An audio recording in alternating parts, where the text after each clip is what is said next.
The Department of Psychology is here with a very informative show. We are going to talk about the scope of psychology, mental health, and psychological challenges. The counseling and therapeutic interventions to cope up with those challenges. So, don't forget to watch A very different show, Psychologist of ISP.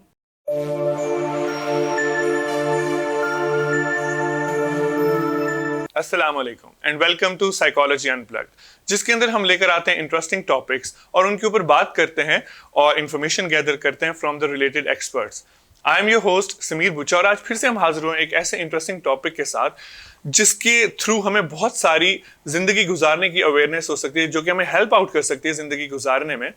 अगर देखा जाए तो ये मौजूद रहा है हमारे अंदर, हमारी जिंदगी के अंदर बचपन से ही, या बहुत सारे लोगों के अंदर हमेशा से ही ये चीज़ रही कि वो हमेशा जिंदगी गुजारने के लिए एडवाइस लेते रहे हैं, नॉलेज लेते रहे हैं, एक्सपीरियंस लेते रहे हैं उन लोगों से जो कि जिंदगी गुजार चुके थे या जिनके पास बहुत ज़्यादा नॉलेज था और उनके पास बहुत ज़्यादा इंफॉर्मेशन थी या एजुकेशन थी या उनके पास तजर्बा था, उससे वो एडवाइस लेकर अपनी ज़िंदगी गुजारते रहे। आज फिर से हम उसी टॉपिक के ऊपर बात करेंगे and that is again counselling.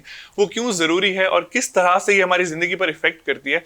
बहुत बार जब हम बात करते हैं, जब हम मशवरे लेते हैं, तो हम गलत लोगों को चूज़ कर लेते हैं जिनके पास उसी फील्ड से, जिनके पास वैसे तो बहुत तजर्बा होगा लेकिन उसी फील्ड से रिलेटेड शायद उनको उतना नॉलेज नहीं होता। तो picking up the right people जिनसे हम एडवाइस लें, picking up the right people जिनसे हम मशवरा लें या जिनकी मशवरे के ऊपर हम अमल करें, वो बेहद ज़रूरी है। तो आज फिर से हमारे साथ दो ऐसे गेस्ट मौजूद हैं जिनके पास इससे रिलेटेड बेहद नॉलेज मौजूद है और उनसे लेंगे आज हम इसके बारे में मजीद नॉलेज और अवेयरनेस। तो वेलकम करते हैं हम आज के अपने दो गेस्ट को, जिनमें से एक है miss Nazia Jahangir and the other one is miss Manika Arbab, और ये सर्व कर रही हैं आईएसपी को from the years and years as a lecturer. अस्सलाम वालेकुम मैम। वालेकुम अस्सलाम। कैसी हैं आप? ठीक है, आपको गुज़श्ता ईद मुबारक। बेहद थैंक यू, आपको भी खैर मुबारक। अच्छा, तो मैम नाजिया, मेरा क्वेश्चन आपसे है कि आप काउंसलिंग को कैसे इंट्रोड्यूस करती हैं और इसकी इंपॉर्टेंस क्या है आजकल की जिंदगी में? जी Sameer, thank you so much. Welcome ma'am. Give me a chance to be explain the counselling. और सबसे पहले इम्पोर्टेंट ये है कि आईएसपी ने हमें ये एक प्लेटफॉर्म दिया, स्टूडियो, और उसके बाद डॉक्टर अमरीन खिजर जो हमारी एचओडी हैं, उनकी एक इनिशिएटिव से और फिर साइकोलॉजी डिपार्टमेंट की एक कोलैबोरेशन, ये हमारी एफर्ट है कि हम जो लेमैन है या लोगों को जो है वो साइकोलॉजी से रिलेटेड जिस डिफरेंट इशू में जितनी हम हेल्प कर सकते हैं हम हेल्प करें। ठीक है, ओके। आपका क्वेश्चन है काउंसलिंग। जब हम काउंसलिंग की बात करते हैं तो अगर आप एक सिंपल बताएं तो काउंसलिंग और गाइडेंस का मतलब है रहनुमाई करना और मशवरा देना। ठीक है, और वो आम रूटीन में हम एक दूसरे को जर्नल भी दे रहे होते हैं, हम मशवरा ले भी रहे होते हैं और हम एक दूसरे को गाइड भी कर रहे होते हैं। मगर जब हम बात करते हैं साइकोलॉजी की, तो प्रोफेशनल साइकोलॉजी में काउंसलिंग बेसिकली हेल्प आउट करती है पीपल को उनके फिजिकल हेल्थ, उनके इमोशनल प्रॉब्लम, उनके सोशल प्रॉब्लम, उनके एजुकेशनल प्रॉब्लम में, और आइडेंटिफाई करती है। काउंसलिंग का पर्पस यह है कि उसको आइडेंटिफाई करना है कि व्हाट इज योर प्रॉब्लम, आपका प्रॉब्लम क्या है और उसको सॉल्व कैसे कर सकते हैं। राइट, तो इसमें मेन फोकस है, अंडरस्टैंडिंग है बिटवीन काउंसलर और क्लाइंट की, प्रॉब्लम क्या है, प्रॉब्लम क्या है। जब तक प्रॉब्लम की अंडरस्टैंडिंग नहीं आएगी तब तक ऑब्वियसली उसके सोल्यूशन के लिए जो है वो जितनी भी आप टेक्निक यूज करेंगे वो उसका कोई फायदा नहीं होगा। और जब हम काउंसलिंग और गाइडेंस को नो डाउट ये थेरेपी से डिफरेंट है, वो आगे हम डिस्कस भी करेंगे किस तरह से। अब जब काउंसलिंग हम डिफरेंट फील्ड में यूज़ करते हैं, जैसे आपको हमने बताया कि कैरियर काउंसलिंग है, एजुकेशनल काउंसलिंग है, वर्क प्लेस इशूज़ हैं, फैमिली इशूज़ हैं, डोमेस्टिक इशूज़ बहुत सारे हैं।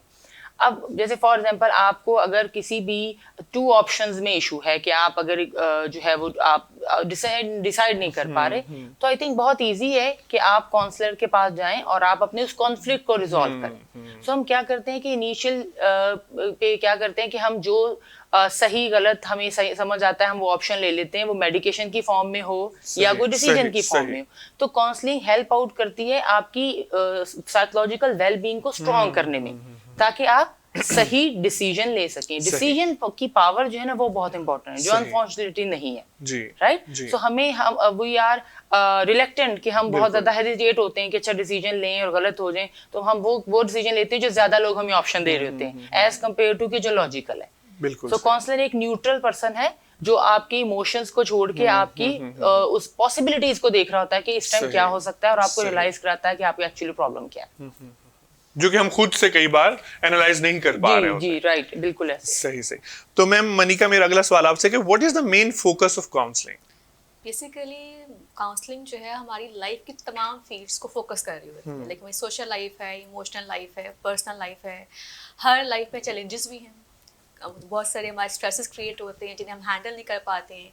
तो काउंसलिंग हर उस एस्पेक्ट को फोकस कर रही है जो आपके लिए डिस्टर्बेंस क्रिएट कर रहा है, जिसके बाद आप नॉर्मली अपनी लाइफ को लेके नहीं चल पा रहे हैं। चाहे वो आपकी लाइफ की किसी भी फील्ड में, प्रोफेशनल फील्ड में भी होते हैं, पर्सनल लाइफ में भी होते हैं, एजुकेशनल लाइफ में भी होते हैं। ये कहना कि बीइंग ह्यूमन हमारी किसी लाइफ में कोई प्रॉब्लम नहीं है, कोई स्ट्रेस नहीं, कोई चैलेंज नहीं है, गलत है।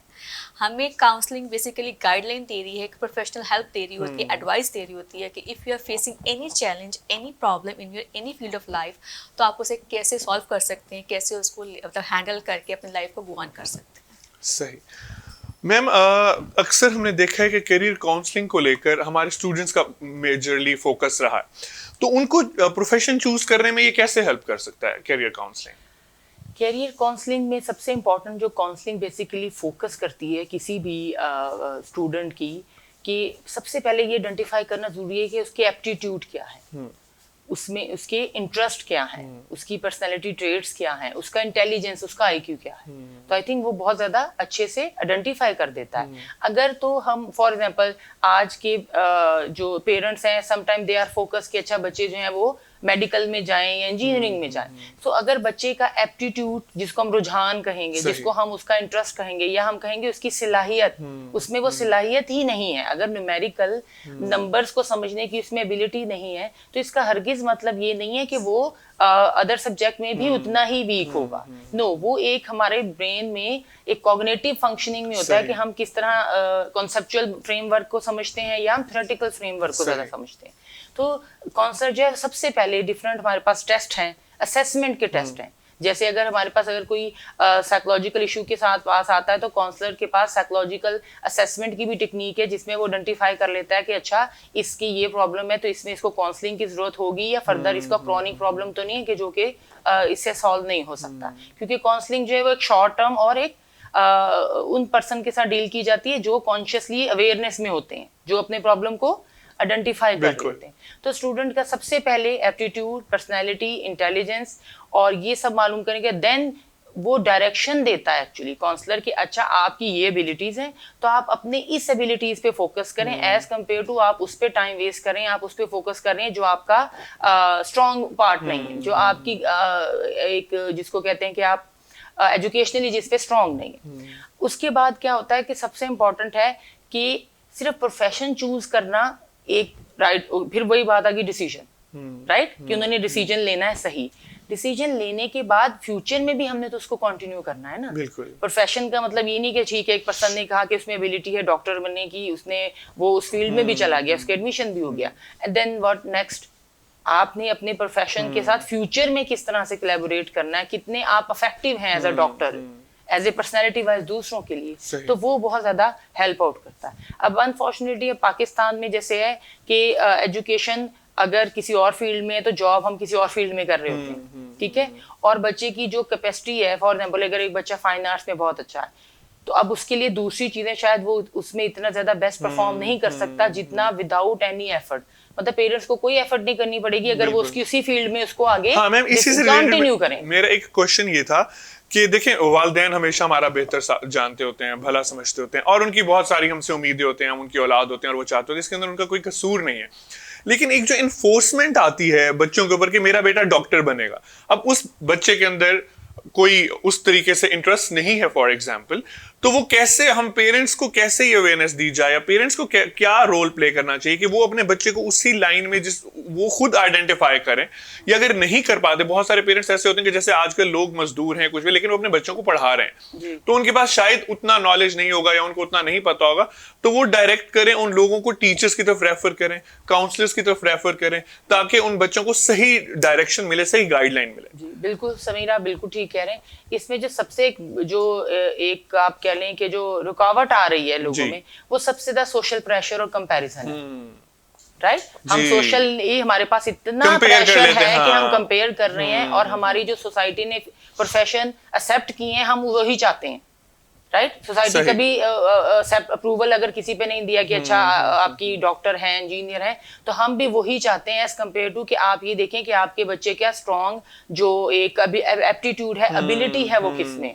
तो अब देखिए अगर एक बच्चे की एबिलिटी है तो वो विदाउट एफर्ट वो अपने फील्ड में बेस्ट परफॉर्म करेगा बिल्कुल। बनिस्बत कि अगर उसकी एबिलिटी नहीं है, आप एकेडमी भी कर रहे हैं, आप एक्स्ट्रा एफर्ट भी कर रहे हैं, मगर बच्चे की परफॉर्मेंस नहीं आ रही बिल्कुल। तो वो नहीं आ सकती। जैसे एक बिल्कुल। चीज अगर एक क्वालिटी आप में है ही नहीं तो आप पॉलिश नहीं कर सकते हैं। आप थोड़ा बहुत तो सिखा सकते सही। हैं मगर आप किसी को एक्सपर्ट नहीं बना सकते। अगर फॉर एग्जांपल अगर किसी में फाइन आर्ट्स की एबिलिटी नहीं है तो वो कैसे अच्छा पेंटर या बन जाएगा। वो एक कुछ ड्रॉ कर सकेगा ना, उसके बाद उसकी कैपेसिटी नहीं है। सही तो बेसिकली जो एक्चुअल पोटेंशियल है ना बच्चों का, तो उसमें काउंसलिंग ये भी हेल्प आउट करती है ना कि फैमिली पेरेंट्स की सही कि सबकी काउंसलिंग इसमें बिल्कुल, होती है ना, क्योंकि बिल्कुल। ये प्रॉब्लम जो है कि सिर्फ बच्चों ये से ज्यादा students की नहीं, parents की भी counselling की जरूरत है, yes, बिल्कुल। सबकी जरूरी है जो कि उनसे लिंक कर रहे होते हैं बिल्कुल start बिल्कुल पे। बिल्कुल ठीक और है। एक इसी के बड़ी इंपॉर्टेंट चीज जी। ये भी है कि हमने इनलिस्ट किए हुए हैं दीज आर सक्सेसफुल करियर्स। अगर आप ये चूज करेंगे you would have a repute good repute in the society. society। और सोसाइटी भी इन्हें कोई ओन कर रही होती है, अप्रिशिएट कर रही होती है कि ये डॉक्टर नहीं है इंजीनियर है। बाकियों को वो ऑब्वियस बात है, हम सबका भी एक स्टिग्मा बनाया हुआ ये है। एक बहुत इंपॉर्टेंट चीज है जिसके ऊपर मैं मजीद बात करना चाहूंगा विदाउट एक छोटे से ब्रेक के साथ। इसके ऊपर हम हाजिर होंगे दोबारा से।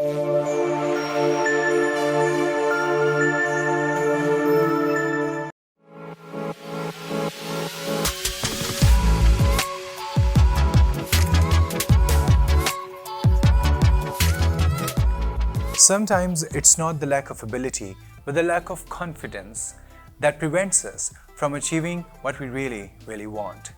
Nothing holds us back more than the insecurities that we all have. But here's the good news. Confidence is a skill and we can learn it. We are bringing you a show dedicated to confidence. Experts will talk about on how we can get rid of all the limitations and barriers that we face. And become the most confident person. So, are you ready to achieve whatever you want to?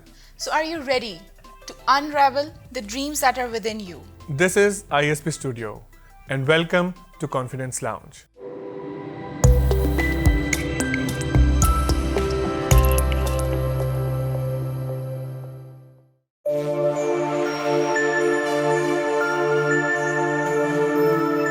Welcome back to psychology unplugged. और जैसे कि ma'am Manika से बात हो रही थी, ma'am जो आप कह रही हैं कि हमने सोसाइटी ने खुद से कुछ प्रोफेशंस को चूज कर लिया कि ये अच्छे हैं और ये प्रोफेशंस अच्छे नहीं। इसी से रिलेटेड एक एक्सपीरियंस है। मेरा फ्रेंड है एक स्कूल टाइम से ना, तो उसका बड़ा भाई जो था वो पेरेंट्स उसको डॉक्टर बनाना चाहते थे, वो डॉक्टर बन गया। और उसको जो मेरा फ्रेंड है उसको भी वो डॉक्टर बनाना चाहते थे, बहुत ज्यादा उन्होंने कोशिश की, लेकिन वो ऐसे डॉक्टर नहीं बना। तो उसके पेरेंट्स उससे काफी नाराज रहे, परेशान भी रहे, जाहिर बात है। लेकिन उसको जो उसका फेवरेट प्रोफेशन था that was designing, fashion designing. आजकल के दौर में आप देखें डॉक्टर भी उतना कमा रहा है और फैशन डिजाइनर भी उतना कमा रहा है, शायद उससे ज्यादा एफर्ट कम करके ज्यादा कमा रहा है। तो अब जब उसके घर में उसकी इनकम उस तरीके से स्टार्ट हुई है तो their parents are like fine with that, क्योंकि वो शायद कंसर्न पेरेंट्स का इतना होता है कि बच्चे आगे जिंदगी गुजार सकें अच्छे तरीके से। तो मुझे लगता है कि पेरेंट्स को भी चाहिए कि वो थोड़ा सा बच्चों को एक रिस्क का मार्जिन दें ताकि उसके अंदर बच्चा अपनी परफॉर्मेंस ऐड कर सके। बिल्कुल कि रिस्क तो हर डॉक्टर के जी। फील्ड में भी है ना, इंजीनियर की फील्ड जी। में भी है कि यार डॉक्टर बन के इंजीनियर बन के कितना कामयाब बिल्कुल, होगा। नॉट बिल्कुल। नेसेसरी को स्टडी कर ली है तो बिल्कुल, कामयाब हो भी। बिल्कुल। और बाकी भी बात है अवेयरनेस पेरेंट्स के लिए ज्यादा जरूरी है कि उन्हें पता हो कि हर प्रोफेशन बड़ा इंपॉर्टेंट है, हर इसमें रिस्पेक्ट भी है, एस्टैब्लिशमेंट भी है। पेरेंट्स को होता है कि डॉक्टर इंजीनियर बन के दे वुड बी एस्टैब्लिश, किसी और में नहीं होंगे। तो बिल्कुल। वही काउंसलिंग जो हमने कह रहे हैं कि बच्चों की जरूरत है, वो पेरेंट्स की भी जरूरत है। बिल्कुल। उन सब के लिए अवेयरनेस क्रिएट करनी बिल्कुल। चाहिए कि हर प्रोफेशन की क्या क्या वैल्यूज हैं, क्या वर्थ है, बच्चों का उसमें कितना इंटरेस्ट है, वो कितना उसमें एक्सेल कर सकते हैं। सही। तो अगला क्वेश्चन मेरा आपसे ही है कि what is the difference between counselling and therapy? हम काउंसलिंग की बात वहाँ पे करते हैं when they would be any specific issue, like एक या दो ऐसा स्पेसिफिक इशू हो जो शॉर्ट टाइम में हम उसको हैंडल कर सकें, जो हैंडलेबल भी होता है और द नेक्स्ट पर्सन है वो कॉन्शियस भी है, अंडरस्टैंडिंग भी है, वो उस लेवल पे है, विलिंग है कि आप काउंसलिंग कर रहे हैं, वो आपकी बात को एडवाइस को ले रहा है, एक्सेप्ट कर रहा है, उसको ओन भी कर रहा है। बट अगर कोई बहुत ब्रॉड इशूज़ हैं, बहुत ज़्यादा सिवियर हैं, साइकोलॉजिकली एक शख्स की स्टेट ऑफ माइंड जो है बहुत डिस्टर्ब है, कॉन्शियसनेस उसकी बहुत ज़्यादा जीरो है या लाइक इस लेवल की नहीं है कि काउंसलिंग को अंडरस्टैंड करें, तो वहाँ पे हम उसको थेरेपी में लेके जाते हैं। थोड़ा लॉन्ग टर्म ये ट्रीटमेंट होता है, उसमें हम बहुत सारी other terms other applications use करते हैं क्योंकि जो उसके लिए ज़रूरी होती हैं। जहाँ आपका साइकोलॉजिकल लेवल बहुत ज़्यादा डाउन है, वीक है, वहाँ पे आपको थेरेपी की ज़रूरत पड़ती है। काउंसलिंग आप ज़रूरी नहीं एबनॉर्मल बंदे की करें, वो आप नॉर्मल लोगों की कर रहे होते हैं, नॉर्मल लोगों को इसकी ज़्यादा ज़रूरत होती है। अगर बहुत सीवियर साइकोलॉजिकल इश्यूज हैं तो आपको थेरेप्यूटिक इंटरवेंशन में जाना पड़ता है। मैं वो थेरेपी किस तरह की हो सकती है? वो इट डिपेंड्स होते इश्यूज कि अब इश्यूज Okay. क्या हैं, उसमें बिहेवियर थेरेपी भी हम यूज़ कर रहे होते हैं, क्वांटिटिव बिहेवियर थेरेपी भी यूज़ कर रहे हैं। It depends on the proper issue and problems जो एक इंसान सफ़र कर रहा है। स्पेसिफिक प्रॉब्लम की हाँ जी, स्पेसिफिक exactly. थेरेपीज हैं। अब वो थेरेपीज में जब एक शख्स के साथ मल्टीपल प्रॉब्लम्स जुड़े होंगे ना साइकोलॉजिकल, तो फिर हम थेरेपी की तरफ जा रहे होते हैं। काउंसलिंग एक तो इश्यूज को लेके हम उसको लिख लेते हैं, डिस्कस करते हैं, उसको हैंडल कर सकते हैं। जो कॉन्शियस लेवल पे हर बंदा एक्सेप्ट भी कर रहा है, फेस टू फेस इंटरेक्शन हो रहा है। थेरेपी में हम लोग उस पर्सन को जिसके साथ बहुत सारे मल्टीपल इश्यूज है, उसकी नॉर्मल लाइफ डिस्टर्ब हो चुकी है, वो उसको हैंडल नहीं कर पा रहा, स्टेबल नहीं कर पा रहा, वहाँ पे हम थेरेपी की तरफ चलते हैं। फिर वो डिटेल्ड ट्रीटमेंट कह सकते हैं आप उस शख्स का, जो हम उसको स्टार्ट करते हैं, फिर उसके साथ को लेके चल रहे हैं। सही। तो मैम नाजिया, आजकल की जो लॉकडाउन की एक वर्स्ट सिचुएशन है कोविड-19 की, इसके अंदर स्टूडेंट्स बहुत डिस्टर्ब हो गए ऑनलाइन उसके लिहाज से, प्लस घर बैठ के असाइनमेंट्स भी उनको उस तरीके से करनी पड़ गई और पेपर्स भी वैसे अटेम्प्ट करने पड़ गए। तो इसके अंदर एजुकेशनल काउंसलिंग जो है कैसे हेल्प आउट कर सकती है स्टूडेंट्स को to deal with their problems और इश्यूज? जी, ये बहुत इंपॉर्टेंट क्वेश्चन है समीर। अब इसमें ऐसे है कि लॉकडाउन में बहुत मल्टीपल इश्यूज आए। एक तो अगर हम स्पेसिफिकली हम तो फोकस करें ना स्टूडेंट्स को, तो स्टूडेंट की स्टडी सबसे पहले कि एक इंसान का स्पेसिफिक टाइम ड्यूरेशन होता है कि वो डिवाइसेस या गैजेट्स को यूज कर सके। तो उसके बाद ऑब्वियसली हम एक फ्रस्ट्रेटेड की कंडीशन में आ जाते हैं, ठीक है, वी नीड रिलैक्सेशन। मगर अनफॉर्चुनेटली हर चीज़ ही हमें ऑनलाइन ही करनी है, क्लासेस भी लेनी है, असाइनमेंट्स भी बच्चों को सबमिट करनी है, पेपर भी ऑनलाइन करने हैं। तो उसमें नो डाउट कहीं ना कहीं लर्निंग का मार्जिन तो कम हो रहा है, ठीक है, वो अफेक्ट हो रहा है स्टूडेंट्स की नॉलेज पे और उनकी लर्निंग पे। मगर इसमें जो इश्यूज हैं, काउंसलिंग इनको ऐसे डील कर सकती है कि सबसे पहले आइडेंटिफाई किया जाता है कि एक तो और इशू है आपके स्टडी रिलेटेड, दूसरे अब जब घर में है अब ऑल दी टाइम, तो फिर फैमिली सेटअप है, सबके डिफरेंट बिहेवियर हैं, राइट। और फिर लॉकडाउन में ऑब्वियसली कहीं ना कहीं एंजाइटी की कंडीशन आती है, क्योंकि एक कोविड की वजह से हर थोड़ा इंसान फोबिक और कॉन्शियस है। तो वो एक बिहेवियर के जो इश्यूज हैं, इमोशनल इश्यूज हैं, वो फिर ज्यादा कंट्रीब्यूट करना शुरू कर देते हैं स्टडी में। तो मोस्ट ऑफ द क्वेश्चन जो स्टूडेंट्स करते हैं वो ये कहते हैं कि मैम मतलब हमारा दिल नहीं करता, इसलिए क्योंकि उनकी कोई रूटीन नहीं है, दे हैव नो रूटीन उनके सोने की, जागने की, खाने की। तो वो एक हेल्दी लाइफस्टाइल भी बहुत जरूरी है। इस मतलब अगर हम सबसे पहले लाइफस्टाइल पे फोकस किया जाता है कि आपने टास्क बनाने अपने, कि ये मेरा टाइम स्टडी का है, ये मेरे रिवीजन का, ये मेरा घर को मैंने टाइम देना है। तो अब आप घर में ही आपको वहीं से कुछ ना कुछ ऑप्शन निकाल के अपने आप को बिजी रखना पड़ेगा ना। हमारी बॉडीज भी लेजी हो जाती है ना, एक जगह बैठे फिजिकल एक्टिविटी नहीं है। तो अगर हम उसके अंदर एक एस्पेक्ट हाफ आवर, क्योंकि घर के अंदर हम रोम अराउंड कितना कर सकते हैं, हाफ आवर 30 मिनट्स 25 मिनट्स का वर्कआउट देख लें, जो कि आजकल की नीड भी है हमारी बॉडीज की बेहद ज्यादा, कि हमारी बॉडी रिलैक्स हो जाती है, हम लोग थोड़े मेंटली नॉर्मल हो जाते हैं। वो जो हमारा जो एक हमारी स्टडी का स्ट्रेस है, जो हमारा जो ऑन टाइम ऑनलाइन का स्ट्रेस है, फिर घर से भी है, तो जब हम अपनी लाइफ को स्केड्यूल और डिसिप्लिन करते हैं ना अपने घर की रूटीन के पॉइंट ऑफ व्यू से, तो इसमें ये सजेशन इंपॉर्टेंट दी जाती है। और इसके अलावा उन इश्यूज को सॉर्ट आउट किया जाता है, जैसे जो है वो साइकोलॉजी डिपार्टमेंट ने भी ई काउंसलिंग के नाम से हमने अपॉर्चुनिटी दी लास्ट ईयर भी लॉकडाउन में, और अभी तक है कि अगर जो है क्योंकि ऐसे नहीं आ सकते तो वो कॉल करके हमसे डिस्कस कर लें अपना इशू। तो स्टूडेंट्स जो है वो डिस्कस करते हैं, हमें कॉल करते हैं कि मैम हम पढ़ नहीं पा रहे हैं, या हम फोकस नहीं कर पा रहे हैं, या बल्कि अच्छा पढ़ाई के अलावा वो कहते हैं उन्हें दूसरे इशू ज्यादा है घर में रहने की वजह से। बिल्कुल। तो वो इमोशनल इशू है, बिहेवियरल इशू है सिबलिंग्स में, अगर घर में और भी फैमिली इशू होते हैं, फाइनेंशियल इशू भी हैं आजकल लॉकडाउन की वजह से।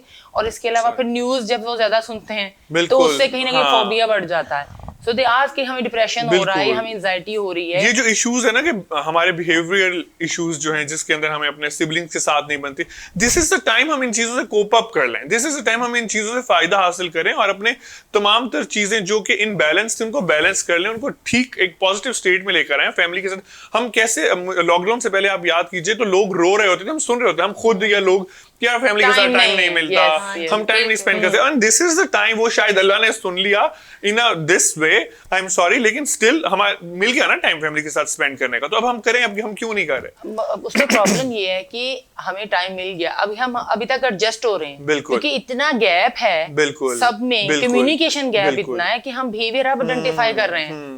आपको भी शायद अब कुछ चीजों का पता बिल्कुल, चला होगा, उससे पहले बिल्कुल, आपको भी जी, घर में नहीं जी। पता होगा कि ये रूटीन है बिल्कुल। और ये दूसरे हाँ। का बिहेवियर है। और इसके अलावा अंडरस्टैंडिंग भी आती है कि अच्छा ये प्रॉब्लम है। जब हम घर में होते हैं ऑल द टाइम, तो हमें अगर पॉजिटिविटी आ रही है, तो घर में अगर कोई इशू है तो फिर नेगेटिविटी एक भी आ चीज रही मुझे है। समझ आई, आप की इस बात को मैं कंटिन्यू करूंगा कि मुझे लग रहा था सिर्फ मैं ही काम कर रहा हूं, अब मैं घर पे हूं ना तो मुझे पता चला कि नहीं, मैं यहाँ काम करूं, घर वाले घर पे काम कर रहे हैं। सब अपनी ही जगह Yes, पे अपनी अपनी balanced है। ड्यूटीज हैं जो कि हर कोई अपना स्पेसिफिकली उस टास्क को परफॉर्म तो उसके साथ एडजस्ट करने में टाइम हाँ। लगता है। और अगर उसमें पॉजिटिविटी और स्केड्यूल अगर बना लिया जाए और उन बिल्कुल। अपनी प्रॉब्लम्स को जैसे कहा है कि अंडरस्टैंड, बिल्कुल। सबसे अच्छी वेलबींग तब हो सकती है जब आप अपने प्रॉब्लम को खुद आइडेंटिफाई करते हैं। इसका मतलब आप समझ रहे हैं कि मुझे हेल्प की जरूरत है। बिल्कुल। फॉर एग्जाम्पल, अगर आप हैं या मैं हूँ, इंसान को अपना सबसे ज्यादा खुद पता होता है। बिल्कुल, बिल्कुल। अगर मेरे थॉट पैटर्न चेंज हो रहे हैं, फॉर एग्जाम्पल मैं कह रही हूँ अच्छा अब मुझे जेलसी हो रही है, मुझे पहले नहीं होती थी, या अब मुझे किसी चीज से खुशी नहीं होती, पहले ऐसा नहीं था। तो इसका मतलब सबसे पहले आप खुद अपने आइडेंटिफायर है ना, आपने बिल्कुल। आइडेंटिफाई किया कि ये बिहेवियर, ये थॉट पहले नहीं नहीं थी। थी। So it doesn't mean you need simple help. हाँ, Go to the environment के तरीके से भी वो counselor. चीजें आ Yes, जाती हैं, हाँ जी। just fine to accept that. Yes, सबसे इम्पोर्टेंट जब आप एक्सेप्ट कर लेते हैं तो उसमें क्या होता है कि आप हाफ तो क्योर हो रहे हैं। बिल्कुल। इसका मतलब अब आप राइट पर्सन चूज करेंगे कि मुझे किस- हेल्प की जरूरत हाँ, है। तो बिल्कुल। Counsellor is basically to identify, help out करता है आपको उस प्रॉब्लम को आइडेंटिफाई और सॉल्व करने में। अच्छा, ये मेरा क्वेश्चन था वैसे कि कितना जरूरी है हमारे लिए राइट पर्सन चूज करना जिससे हम अपना प्रॉब्लम जाके शेयर करें और उसका मशवरा लें और उसको अपने ऊपर अप्लाई करें, क्योंकि मोस्ट ऑफ द टाइम्स हम ऐसे लोगों के पास जा रहे होते हैं जिनके पास उस फील्ड से रिलेटेड उतना नॉलेज नहीं होता है, उनको उतना नहीं पता होता। सॉरी, तो हमारे प्रॉब्लम्स उस तरीके से नहीं आइडेंटिफाई कर सकते, तो राइट पीपल को चूज करना बहुत ज्यादा जरूरी है। इसको मैं आपको ऐसे एग्जांपल से समझाऊंगी समीर कि देखें, अगर पेन किलर तो बहुत सारी हैं, तो अगर आप ये सिर्फ आप एक पर्सन के पास जाके कह रहे हैं कि मुझे पेन है, तो वो तो सिंपल आपको पेन दे देगा। ठीक तो है। अब यहाँ तक तो प्रॉब्लम है। सही। अब पेन किलर में आपने आइडेंटिफाई नहीं किया कि आपको किस टाइप की और कहाँ पेन है। तो सिंपल पेन किलर आपकी बॉडी को रिलैक्स करता है, हेडेक को ठीक बिल्कुल, कर सकता बिल्कुल, है। बिल्कुल। मगर if you have a severe pain या कुछ आपको फॉर specific pain है, स्पेसिफिक इलनेस है बायोलॉजिकल, तो इसका मतलब है वो उस पे असर नहीं नहीं करेगी, करेगी। सही। तो टेम्परेरी आपने जो लिया वो तो ठीक है, ठीक मगर हो गया। प्रोलॉन्ग वो चीज बढ़ती जा हाँ, रही हाँ, हाँ, है। सो इट्स इम्पोर्टेंट कि आप काउंसलिंग हो या थेरेपी हो, सही, सही, सही। साइकोलॉजी में जो मेन फोकस हम करते हैं वो ये करते हैं कि आपने रूट कॉज को सबसे पहले आइडेंटिफाई करना है, वरना आपका आउटकम जो है ना थेरेपी के बाद जी। वो कोई फायदा और वो नहीं। लॉन्ग टर्म भी नहीं वो होगा। लॉन्ग टर्म भी नहीं होगा। सही, सही, डायग्नोज सबसे इंपॉर्टेंट बिल्कुल। ये है कि आप उसकी जब रूट कॉज हो जाएगी तब आप डायग्नोज करेंगे और उसके बाद आप राइट ट्रीटमेंट चूज करेंगे। सही। तो फोकस किस पे है कि आपके पास एग्जैक्ट कॉज होनी चाहिए। ठीक है। ठीक है, दो लोग आते हैं ना कि अगर दो लोग हैं, एक अनएम्प्लॉय है जिसकी वजह से वो कह रहा है जी मैं एडिक्शन में जा रहा हूँ, इस तरह जा रहा हूँ, तो उसको दे बिल्कुल। नीड हेल्प ना, ही नीड सही, हेल्प। सही। और दूसरा पर्सन जो है उसको वो कह रहा है कोविड की वजह से मुझे परेशानी है बाहर जाने में। अब दोनों देखिए, दोनों की सिचुएशन डिफरेंट है। अगर आप उन पे एक ही मेथड लगाएंगे बिल्कुल। तो इट डजंट मीन कि काउंसलर है तो वो समझ, कहता है जी सही। एक ही में मेथड लगा दूं ऐसा क्योंकि ही है, दोनों ही हाँ। मेरे लिए पास आए। नहीं, उसका प्रॉब्लम टोटली डिफरेंट है, बिल्कुल। उसका frame of mind totally different है। तो उनको उनकी लाइफ में से पॉसिबिलिटीज निकाल के देनी है। बिल्कुल। हमने अनएम्प्लॉय को जॉब नहीं दिलानी समीर, बिल्कुल, बिल्कुल। हमने उसको बताना है कि अब आपके कितने फाइनेंशियल बिल्कुल। रिसोर्सेज में आप इनिशियली क्या कर सकते हो सही, हाँ। कि आप कुछ अर्निंग स्टार्ट करो। सही। तो ये बेसिकली ये करना सही। क्लाइंट ने है, करना client इसमें पर्सन के अपने ऊपर है कि हाँ। वो कितना अच्छा, ये effort भी के साथ- एक्सेप्टेंस होना बहुत जरूरी है बहुत कि हम जरूरी किसी है। की जगह जाके काम करके तो वो उसके बिल्कुल प्रॉब्लम, है, हाँ, उसने खुद self-acceptance। करना है, हम उसको आइडेंटिफाई करके बिल्कुल। डायग्नोज करके बता सकते हैं कि ये दिस इज योर एरिया, आप इसको फोकस कर लो मेजरली। अच्छा मैम, तो जहां पर ट्रीटमेंट की बात हुई, तो व्हाट इज द कंडीशन जहां पर काउंसलिंग की जरूरत है and what is the condition जहां पर थेरेपी की जरूरत पड़ती है? काउंसलिंग की जरूरत ऑब्वियसली बात है, जैसे मैंने पहले भी आपको बताया कि इफ यू थिंक दैट कि आपका प्रॉब्लम इतना बड़ा नहीं है, कॉन्शियसली आप आइडेंटिफाई कर रहे हो कि मेरा जो इशू है किसी से शेयर करके, डिस्कस करके, किसी से हेल्प लेके सॉल्व हो सकता है, there you need the counselling, ठीक है ना। अब जहाँ पे लग रहा है कि जी अगला शख्स की थॉट पैटर्न डिस्टर्ब हो चुके हैं, उसकी कॉन्शियसनेस लेवल जो है वो बहुत डाउन हो चुके हैं, वो अंडरस्टैंड नहीं कर पा रहा मुझे क्या करना है क्या नहीं करना, उसकी नॉर्मल लाइफ डिस्टर्ब हो चुकी, अदर रिलेशनशिप्स जो हैं फैमिली के साथ, फ्रेंड्स के साथ, वो डिस्ट्रॉय हो चुके हैं, ख़त्म हो चुके हैं, या प्रॉपरली नॉर्मल वे में नहीं जा रहे, वहाँ पर definitely they need a therapy.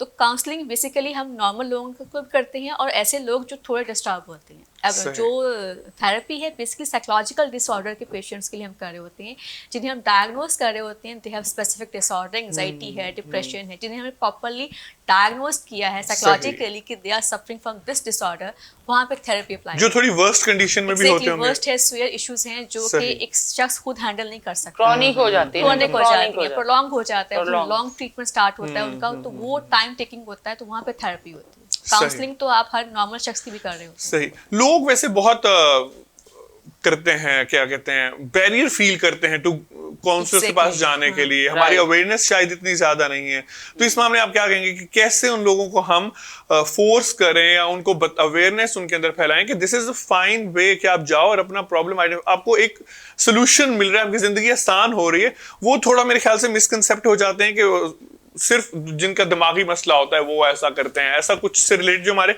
Society में है एक बेसिकली स्टिग्मेटाइज किया हुआ है हम लोगों ने कि जी साइकोलॉजिस्ट के पास जाना है तो पागल है। ये स्टिग्मा हमें रिमूव करना है, साइको एजुकेशन को इनहांस करना है, अवेयरनेस देनी है। जब लोगों के अंदर ये चीज़ आ जाएगी कि जैसे आप मेडिकली फिजिकली बीमार होते हो तो आपको मेडिकल असिस्टेंट की जरूरत होती है, इसी तरह साइकोलॉजिकली डिस्टर्ब होते हो तो आपको एक असिस्टेंट की जरूरत है, काउंसलिंग है या थेरेपी है, व्हाटएवर दैट, वो आपकी बेटरमेंट के लिए। सही। तो लैक ऑफ अवेयरनेस बहुत बड़ा अलमिया है जिसकी वजह से ये चीज़ अकर होती है। एक्चुअली यही बैरियर है समीर, जो हम अभी आप जब बात कर रहे थे कि हम क्यों गलत लोगों के पास चले जाते हैं, क्यों हम नहीं समझते कि ये प्रॉब्लम है। सबसे पहले तो अवेयरनेस ये आइडेंटिफाई करनी है ना कि ये प्रॉब्लम है, राइट। जैसे न्यूमेरिकल प्रॉब्लम है तो उसको सॉल्व करेंगे तो वो सॉल्व होगा, कोई तो उसका फार्मूला होगा, या ऐसा मतलब न्यूमेरिक है वो फिजिक्स का हो या मैथ का हो। तो इसी तरह हमारी जब लाइफ में प्रॉब्लम है तो इनिशियल स्टेज पे उसको सॉल्व करना आसान है कि आप जो लॉन्ग टर्म इफेक्ट है उससे बच जाएंगे। तो जब वो थेरेपी हो, वो काउंसलिंग हो, वो साइकोलॉजी का कुछ भी रिलेटेड फील्ड हो, सबसे हमारे पास जो एक हमें रिकॉवर्ड फील करनी पड़ती है वो यही है कि लोगों की अवेयरनेस नहीं है। अच्छा अगर है भी तो वो रिलेक्टेंट है फिर वही सोसाइटी के प्रेशर से। तो हमें सिर्फ वर्क इस पे नहीं करना कि वो अपनी आइडेंटिफाई करें, हमें सोसाइटी पे, पूरी सोसाइटी पे वर्कआउट करना है कि इसको एज इट इज। देखो हम कहते हैं mental illness, physical illness, mental illness, हमने मतलब बीमारी है, ज़हनी हो, जिस्मानी हो, किसी भी टाइप की बीमारी हो, वो उतनी ही जरूरी है। और बहुत दफा लोगों को क्या मसला होता है कि वो कहते हैं कि ये तो हमारी फिजिकल बीमारी है, वो तो ये मानते नहीं कि ये हमारे इमोशनल प्रॉब्लम है, ये हमारे बिहेवियरल प्रॉब्लम है, ये मेरा थॉट पैटर्न चेंज हो रहा है, राइट। वो क्या कहते हैं, नहीं जी मेरा सर में दर्द रहता है, मुझे प्रॉब्लम है। तो वो इस बात को आइडेंटिफाई नहीं कर रहे होते कि हमारे एक्चुअली कहीं ना कहीं इमोशनल एडजस्टमेंट नहीं हो रही। सही। तो ये जो एडजस्टमेंट के सारे इशू है ना, ये थॉट पैटर्न से, तो जब जितनी अंडरस्टैंडिंग होगी तो उसके लिए हम जो है वो डिफरेंट, आपको पता है, वर्कशॉप करते हैं, सेमिनार है, इसके लिए कॉन्फ्रेंसेस की जाती हैं। ये जो साइकोलॉजी अनप्लग्ड का एक प्लेटफॉर्म भी इसीलिए है कि हम जितने ज्यादा से ज्यादा लोगों को अवेयरनेस दे सकें कि वो हेल्प आउट करें अपनी भी। और जितना एक इंसान हेल्दी होगा, मैं हेल्दी हूँ तो मुझसे रिलेटेड जितने लोग हैं वो हेल्दी हैं, आप हेल्दी हैं तो आप जितने लोगों से मिलते हैं वो हेल्दी हैं। ये चेन है, ये चेन है। मतलब देखो वर्क प्लेस पे अगर हमें किसी से प्रॉब्लम है, घर में किसी से प्रॉब्लम है, तो हम अवॉइड क्यों नहीं कर सकते? नहीं होता है ना, मतलब प्रॉब्लम एक को और सब डिस्टर्ब है। तो इट्स मीन कि ये एवरी पर्सन नीड हेल्प। तो हेल्प हम समझते हैं कि कोई बुरी बात है। बिल्कुल। अगर मैं कहूँ ना आई नीड हेल्प, तो वो दूसरा पर्सन पहले कहेगा पता नहीं किस तरह की हेल्प चाहिए। बिल्कुल। तो पहले हम इस बात पे रिलेक्टेंट हो जाते हैं कि किसी को हेल्प शायद फाइनेंशियली चाहिए होगी। तो दिस इज हेल्प, इमोशनली भी हेल्प चाहिए होती है, सपोर्ट चाहिए होता है, बहुत मॉरल, इमोशनल, और आपको बहुत सारी जो हेल्प है वो आपको एक बेटर लाइफ के लिए जो है वो, और सोसाइटी में अब जितनी पॉजिटिविटी आएगी सबकी कोलैबोरेशन से आएगी, इंडिविजुअली नहीं आ सकती ना, एक कलेक्टिव हमारे पास एक फ्रेम होना चाहिए। Thank you so much miss Nazia Jahangir and thank you so much miss Manika. इसी के साथ हम इजाजत लेंगे अपनी ब्यूटीफुल ऑडियंस से, और इंशाल्लाह हम दोबारा से हाजिर होंगे with some interesting topics. Thank you so much. This was psychology unplugged.